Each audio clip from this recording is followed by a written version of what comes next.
2500 साल पहले। सोचिए हम लोगों का कितना खानदान चला गया होगा स्वर्ग में। 2500 साल मतलब हम लोगों को लगभग 40 खानदान पीछे की बात है। अगर जो एक खानदान, एक जनरेशन अगर जो 80 साल की जिंदा रहेगा, इसका मतलब है कि 40 खानदान पीछे इनका जन्म हुआ था। और जन्म हुआ 2500 साल पहले, लेकिन आज भी इनकी मूर्ति, आज भी इनका नाम पूरा विश्व में है। आखिर क्या हुआ होगा? इस दुनिया में करोड़ों लोग पैदा लिया, करोड़ों लोग धरती पर आए, जन्म लिए, शादी किए, बच्चा पैदा किए, कमाए, घर बनाए, जमीन खरीदे, चले गए। मुश्किल से उनका मरने के 2 साल 4 साल बाद 100 साल तक ना नाम रहता है। लेकिन गौतम बुद्ध को 2500 साल पहले जन्म हुआ और आज भी इनका जन्मदिन मनाया जाता है। आखिर क्या हुआ? सोचिए, जिस समय इनका जन्म हुआ पूरे भारत में ब्राह्मणी व्यवस्था चरम पर था। ब्राह्मणी व्यवस्था चरम पर।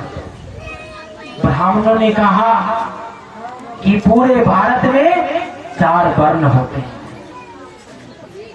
4 वर्ण में सबसे पहला ब्राह्मण। ब्राह्मणों ने कहा कि ब्रह्मा के मुख से जो पैदा लिया है वह ब्राह्मण है, और ब्राह्मण सर्वश्रेष्ठ होता है, वह भगवान के बराबर होता है। दूसरा कहा कि एक को कहा मुख से पैदा लिया, मुख से। एक को कहा बांह से पैदा लिया, दूसरे को कहा, तीसरे को कहा पेट से पैदा लिया ब्रह्मा के। चौथा को कहा शूद्र। शूद्र जिसने ब्रह्मा के पैर से पैदा लिया। हम लोगों को अभी का जो ओबीसी है, अभी के ओबीसी को उस समय शूद्र कहा गया था। और हम लोगों को तो वर्ण व्यवस्था में रखा भी नहीं गया।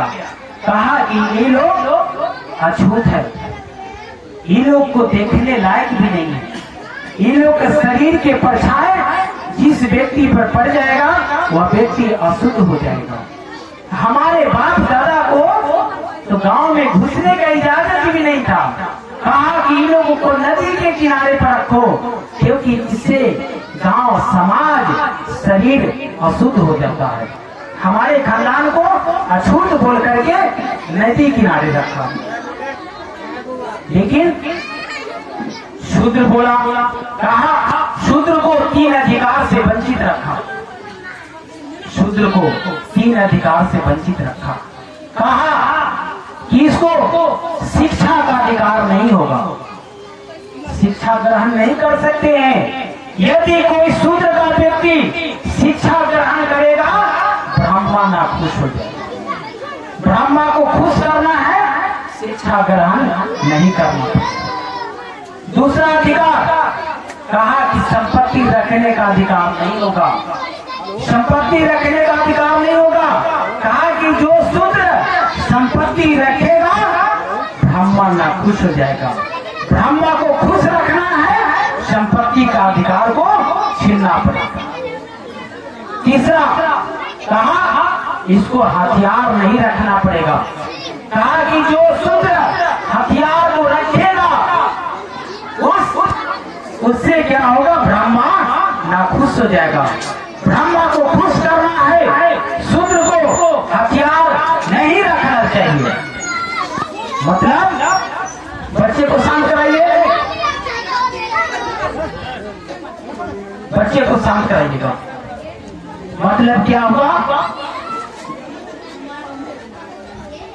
शूद्र को 3 अधिकार से वंचित किया। शिक्षा का अधिकार, संपत्ति का अधिकार और शस्त्र रखने का अधिकार, हथियार रखने का अधिकार।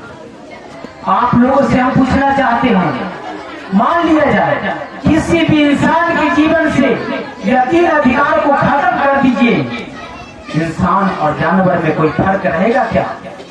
नहीं रहेगा। हमारे खानदान को ब्राह्मणों ने संपत्ति रखने का अधिकार से, शिक्षा रखने का अधिकार से, शिक्षा ग्रहण करने का अधिकार से और शस्त्र रखने का अधिकार से वंचित करके जानवर की तरह व्यवहार किया। गौतम बुद्ध अभी क्या ओबीसी में आते थे, ये भी शूद्र में आते थे, ये पढ़े लिखे नहीं थे। लोग बोलेगा गौतम बुद्ध इतना बड़ा नाम, पढ़ा लिखा नहीं था पढ़ा लिखा, क्योंकि गौतम बुद्ध के बाप दादा को ब्राह्मणों ने पढ़ाई पर बंदिश लगा के रखा था, इसीलिए गौतम बुद्ध ने भी नहीं पढ़ा। लेकिन इन्होंने जब इनका होश आभास हुआ, कहा कि हम लोगों के साथ में अन्याय हो रहा है, कहा कि मेरे साथ में अन्याय हो रहा है। गौतम बुद्ध ने क्या किया? पूरे भारत में घूम करके और शूद्र को और अछूतों को कहा एकत्रित हो, ब्राह्मणों के खिलाफ में आंदोलन खड़ा करो। और गौतम बुद्ध ने पूरे भारत में घूम घूम करके आंदोलन खड़ा किया ब्राह्मणों के खिलाफ। पूरे भारत में आंदोलन खड़ा हुआ, लोगों ने बौद्ध धर्म ग्रहण किया।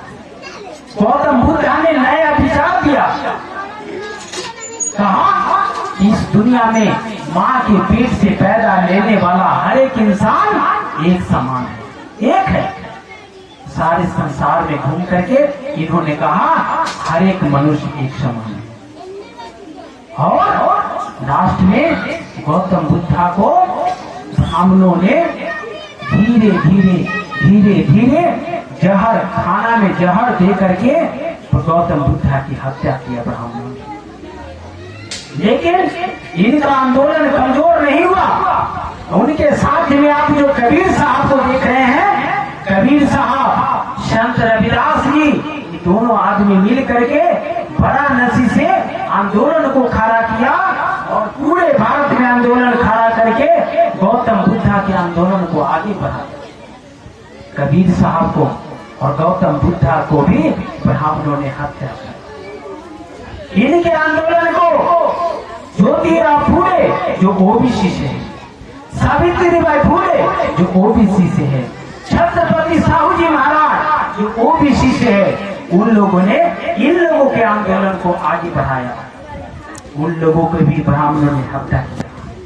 उन लोगों के मरने के बाद में गौतम डॉक्टर भीमराव अम्बेडकर ने इनके आंदोलन को आगे बढ़ाया। उनके मरने के बाद में कांशी राम ने इनके आंदोलन को आगे बढ़ाया। मैं आप लोगों से कहना चाहता हूँ, मनुष्य या ब्राह्मण हम लोगों को वर्ण व्यवस्था के नाम पर पूरे भारत में 6743 जाति बना करके हम सबके ऊपर में अन्याय कर रहा है। और उस अन्याय से लड़ने के लिए हम लोगों को एकत्रित होना पड़ेगा, और उस एकत्रित होने के लिए हमारा एक विचारधारा लाना पड़ेगा, और उस विचारधारा किसी और का नहीं, गौतम बुद्ध, ज्योतिराव फूले, सावित्रीबाई फूले, डॉक्टर भीमराव अम्बेडकर, छत्रपति साहू जी महाराज, रविदास जी, कबीर साहब, ललई सिंह यादव, पेरियार रामास्वामी नायकर, इनके विचारों को हम लोगों को आगे बढ़ाना पड़ेगा, तब जाकर के होगा। आप लोगों को पता होगा, हम लोगों के बाप दादा को खटिया पर बैठने का इजाजत नहीं था। जब फॉरवर्ड लोग दरवाजे पर आते थे और खटिया चौकी देख लेते थे, पूछते थे तुम लोगों को ये खटिया पर बैठने का इजाजत किसने दिया? इसीलिए जब फॉरवर्ड लोग, ब्राह्मण लोग जब रोड से जब आते थे, हमारे बाप दादा लोग खटिया को छुपा देते थे, चौकी छुपा देते थे, कुर्सी छुपा देते थे। लेकिन शुक्र मनाइए लालू प्रसाद यादव, मैं किसी राजनीतिक पार्टी से नहीं हूं, मैं तो सरकारी नौकरी करने वाला, लेकिन हमारे बाप दादा को भी कुर्सी पर बैठने का अधिकार नहीं था। लेकिन माननीय लालू प्रसाद यादव जब मुख्यमंत्री बने बिहार में, उन्होंने गांव-गांव घूम करके कभी किसी से नहीं बोला मैं तुम्हें घर देता हूं, मैं तुम्हें जमीन देता हूं, मैं तुम्हें रोड बनवा देता हूं। नहीं, लालू यादव क्या बोले, तुम्हारे ऊपर वर्षों से अन्याय अत्याचार हुआ है, खटिया पर बैठने से रोका गया है। जिस तालाब में जानवर पानी पी सकता था, हम लोगों को उस तालाब में पानी नहीं पीना था, पानी पीना मना था। जानवर पानी पी सकता था, लेकिन हमारा बाप दादा नहीं। सोचिए, जानवर से भी बुरा हाल बनाया। तो लालू यादव क्या कहा, उन्होंने गांव-गांव घूम करके बोला खटिया लाओ, चौकी लगाओ, अपने दरवाजे पर कुर्सी लगाओ, सामने में बैठो, पैर पर पैर जोड़िया करके बैठो, और अगर जो किसी ने रोका उसके साथ तो मुकाबला करो। लालू यादव ने बोला। आज हम लोगों के नेता लालू यादव ऐसा ही नहीं है। उन्होंने रोड नहीं बनवाया होगा, मानता हूं, घर नहीं बनवाया होगा, मानता हूं, स्कूल नहीं बनवाया होगा, मानता हूं, लेकिन खटिया पर बैठने का अगर जो किसी ने हक, अधिकार और किसी ने मनोबल बढ़ाया, लालू प्रसाद यादव। लालू प्रसाद यादव उन्होंने गौतम बुद्ध कबीर साहब की विचारधारा को आगे बढ़ाया। उन्होंने नारा दिया था, मालूम होगा आप लोगों को, मुखिया जी को पता है, चंचल बाबू को पता है। उन जब मुख्यमंत्री बने, परवाह नहीं किए कि मेरा कुर्सी चला जाएगा, मैं मुख्यमंत्री से हट जाऊंगा, नहीं। उन्होंने कहा पूरा बाल साफ करो, पूरा बाल साफ करो, धू से भूमिहार, ला से लाला, रा से लालपुर, राजपुर, ला से ब्राह्मण, पूरा बाल साफ करो, फॉरवर्ड को साफ करो। ऐसा नहीं कहे कि फॉरवर्ड को साफ करने का मतलब हत्या करो, नहीं, उनके विचारधारा को चूर-चूर कर दो। लालू यादव ने बोला कि ब्राह्मणी व्यवस्था को और जो फॉरवर्ड की जो नीति है उसको कफन में लपेट करके जमीन के नीचे 200 फीट नीचे गाड़ दो, ताकि आने वाला जो बच्चा है, हम लोगों का बच्चा, उस ब्राह्मणी व्यवस्था का बदबू तक न लग सके। लालू यादव ने बोले। आज हमारे लोग जाति के नाम पर बटे हुए हैं, व्यवस्था के नाम पर बटे हुए नहीं।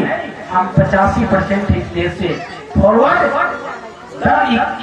इस देश में मात्र 15% फॉरवर्ड है, 85% हम लोग हैं जो इस देश में शोषण के शिकार हो रहे हैं। हम लोगों को इकट्ठा होना पड़ेगा। आज के डेट में देखिए, आज मैं ओबीसी के लिए बोलना चाहता हूँ, क्योंकि गौतम बुद्ध ओबीसी से, आज पूरा देश में 70% ओबीसी है। ओबीसी की आबादी 70%। इनको रिजर्वेशन मिलता है, आरक्षण मिलता है 27%, और 27 में भी इनको कीमी लेयर लगा करके इनको चालाकी से ब्राह्मणों ने रिजर्वेशन को घटा के कर दिया है 3%। इसीलिए ओबीसी के लड़का को अब नौकरी मिलना संभव नहीं है, नहीं मिलता है, क्योंकि उनकी आबादी 70%। और डॉक्टर भीमराव अम्बेडकर, कांशीराम ने क्या बोला, जिसकी जितनी संख्या भारी उसकी उतनी हिस्सेदारी। इसका मतलब इसलिए वो भी 70% है देश में, उनको रिजर्वेशन 70 मिलना चाहिए कि नहीं, लेकिन मिलता कितना है, 3%। सारे ब्राह्मण लोग अपना बच्चा को विदेश में भेज करके कॉलेज और यूनिवर्सिटी में पढ़ा रहे हैं, और हम लोगों को आकर के बोलते हैं कि तुम्हारा धर्म खतरे में है। लेकिन हम लोगों को हिंदू नहीं मानते हैं, अपने बराबर नहीं मानते हैं। हम लोग को अछूत मानते हैं, हम लोगों को छोट जात मानते हैं।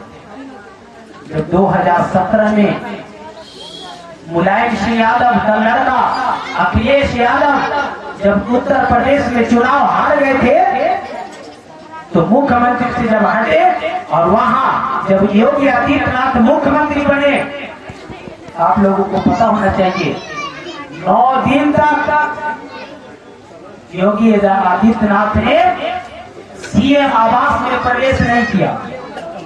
लोगों ने कहा कि आप सीएम आवास में क्यों नहीं घुस जाते हैं?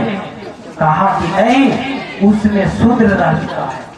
और योगी आदित्यनाथ ने 9 दिन तक जग और हवन करा करके गौमूत्र से शुद्धिकरण करा करके और 10वां दिन में प्रवेश किया था सीएम आवास में। कंचन बाबू मालूम है ना? कहा कि इसमें शूद्र रह चुका है। बताइए हम लोग के साथ क्या हो रहा है देश में?